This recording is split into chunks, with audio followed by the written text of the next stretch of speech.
আচ্ছা, তাহলে শিক্ষার্থী বন্ধুরা এখন আসো টেন্স। টেন্স কাকে বলে?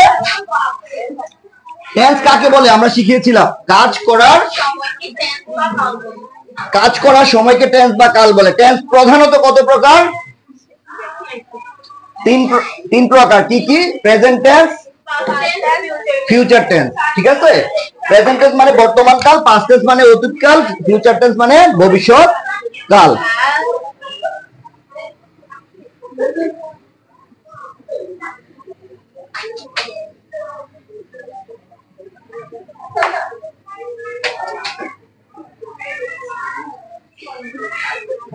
কি লিখেছি বলো তো? From fever for a week. WEEK week. Week অর্থ কি? আর WEAK উইক। উইক অর্থ কি? এই উইক অর্থ হচ্ছে সপ্তাহ। কি? আর এই উইক অর্থ কি? দুর্বল। যেমন শরীর দুর্বল লাগে। বুঝতে পেরেছো? তাহলে এখানে কি লিখেছি? He has been suffering from fever for a week. সে এক সপ্তাহ যাবত জ্বরে ভুগিতেছে। তাহলে এটা কোন টেন্সের আওতাভুক্ত আমাকে বলতে হবে। এটা চিনার একটা আলামত আছে। আলামত আছে না? যেমন গতকাল আমাদের বাংলাদেশে একটা ভূমিকম্প হয়েছিল। সবাইকে আন্দাজ করতে পেরেছো? তাহলে কিভাবে বুঝতে পেরেছো? যখন দেখছো যে পৃথিবীটাই এভাবে দুলতেছে, ঠিক কিনা, এবং তুমি নিজে কাঁপতেছো, এভাবে এখান থেকে ওখানে সরতেছো, তাহলে এটা হচ্ছে ভূমিকম্প। এখন এই সেন্টেন্সটা কোন টেন্সের আওতাভুক্ত সেটা বুঝার একটা আলামত আছে।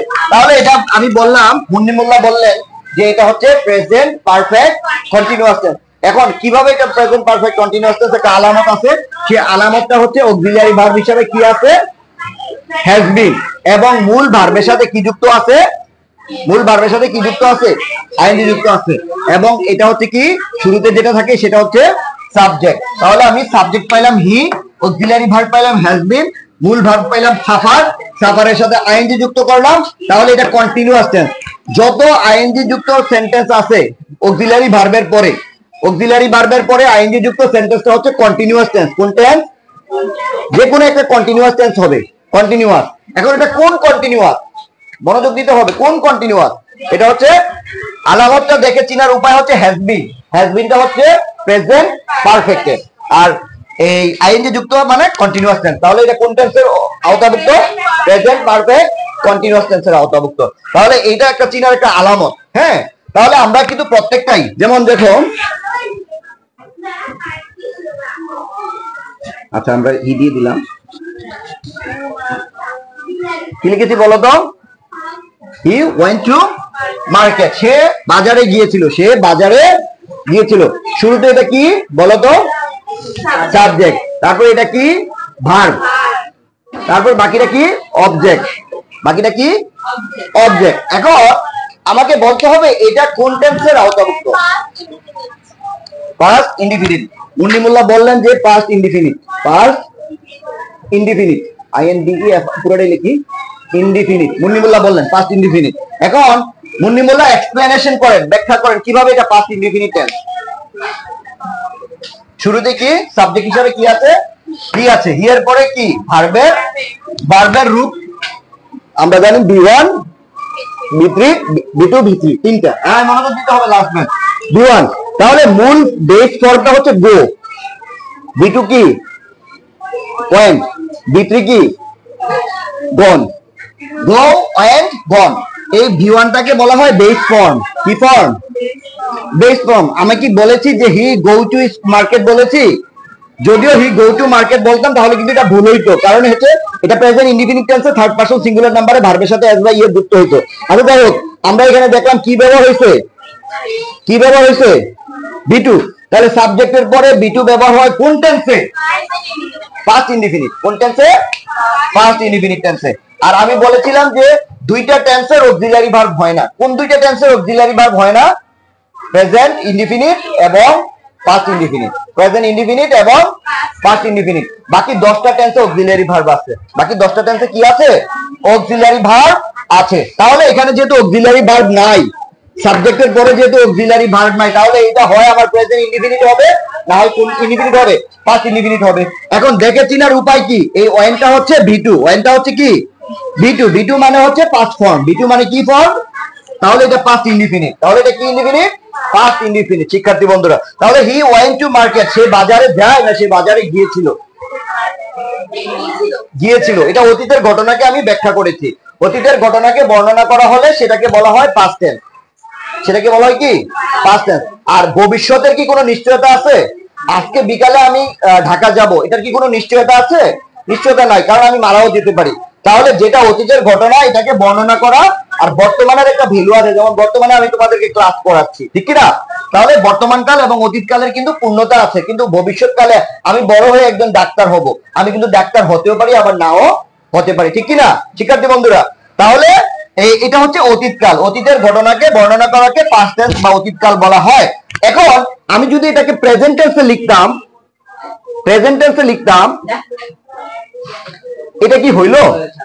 হ্যাঁ মনোযোগ দাও, এখানে গোটা হচ্ছে বেস ফর্ম, গোটা হচ্ছে কি ফর্ম, বেস ফর্ম B1, তাহলে হি গো টু মার্কেট লিখলাম আমি। এখন এটা কি হয়েছে কিনা? কেন হয় নাই? এখানে একটা পার্সনের একটা ব্যবহার আছে, সেই পার্সনের ব্যবহারটা কি আগে আমাকে আইডেন্টিফাই করতে হবে এটা কোন টেন্সের উদাহরণ। এই গোটা হচ্ছে প্রেজেন্ট ইনডিফিনিট, গোটা হচ্ছে কি B1, B1 মানে কি ভার্বের প্রেজেন্ট ফর্ম, ভার্বের প্রেজেন্ট ফর্ম। তাহলে ভার্বের প্রেজেন্ট ফর্মের পূর্বে যখন সাবজেক্টটা যদি থার্ড পারসন সিঙ্গুলার নাম্বার হয়, কোন person? Third person singular number, এগুলা আমরা অনেক পড়াইছি। থার্ড পারসন সিঙ্গুলার নাম্বার হয়, তাহলে এরপরে ভার্বের সাথে কি যুক্ত হবে? এস বা ইএস যুক্ত হবে। তাহলে এটা প্রেজেন্ট ইনডিফিনিট টেন্সে হি গো টু মার্কেট দিলে হবে না, এটা হবে he goes to market, he goes to market, সে বাজারে যায়। আর এটাকে যখন আমি অতীতকালের ঘটনা বর্ণনা দিব, হি ওয়েন্ট টু মার্কেট, এই টুটা হচ্ছে একটা প্রেপোজিশন। কি প্রেপোজিশন? মার্কেটের পূর্বে, স্কুলের পূর্বে প্রেপোজিশন টু বসে। প্রেপোজিশন কি বসে? যদি আমরা উচ্চারণ করি, প্রনাউন্সিয়েশন করি প্রিপোজিশন, কিন্তু উচ্চারণটা হচ্ছে প্রেপোজিশন। কি প্রেপোজিশন? তাহলে এই টুটা হচ্ছে একটা প্রেপোজিশন। আমরা একটা সূত্র শিখিয়েছিলাম যে বছর, মাসে ইন, দিন তারিখে অন, এই নিয়ে আমাদের প্রেপোজিশন, ঠিক আছে? এটার উদাহরণ আমরা দেখব। তাহলে শিক্ষার্থী বন্ধুরা, আমরা টেন্সের আজকে ব্যবহার শিখলাম। এটা হচ্ছে পাস্ট টেন্সের উদাহরণ, এটা হচ্ছে প্রেজেন্ট টেন্সের উদাহরণ। প্রত্যেকটা টেন্সকে আবার কত ভাগে বিভক্ত করা হয়েছে? 4 ভাগে। নামগুলা কি কি? Indefinite, continuous, perfect, perfect continuous. আবার বলি, indefinite, continuous, perfect, perfect continuous. তার মানে এগুলোর সাথে আমি প্রেজেন্ট লাগাই দিব, present indefinite, present continuous, present perfect, present perfect continuous, past indefinite, past continuous, past perfect, past perfect continuous, future indefinite, future continuous, future perfect, future perfect continuous. তাহলে tense প্রধানত কত প্রকার? 3 প্রকার। প্রত্যেকটা টেন্সকে আবার কত ভাগে বিভক্ত করা হয়েছে? 4 ভাগে বিভক্ত করা হয়েছে।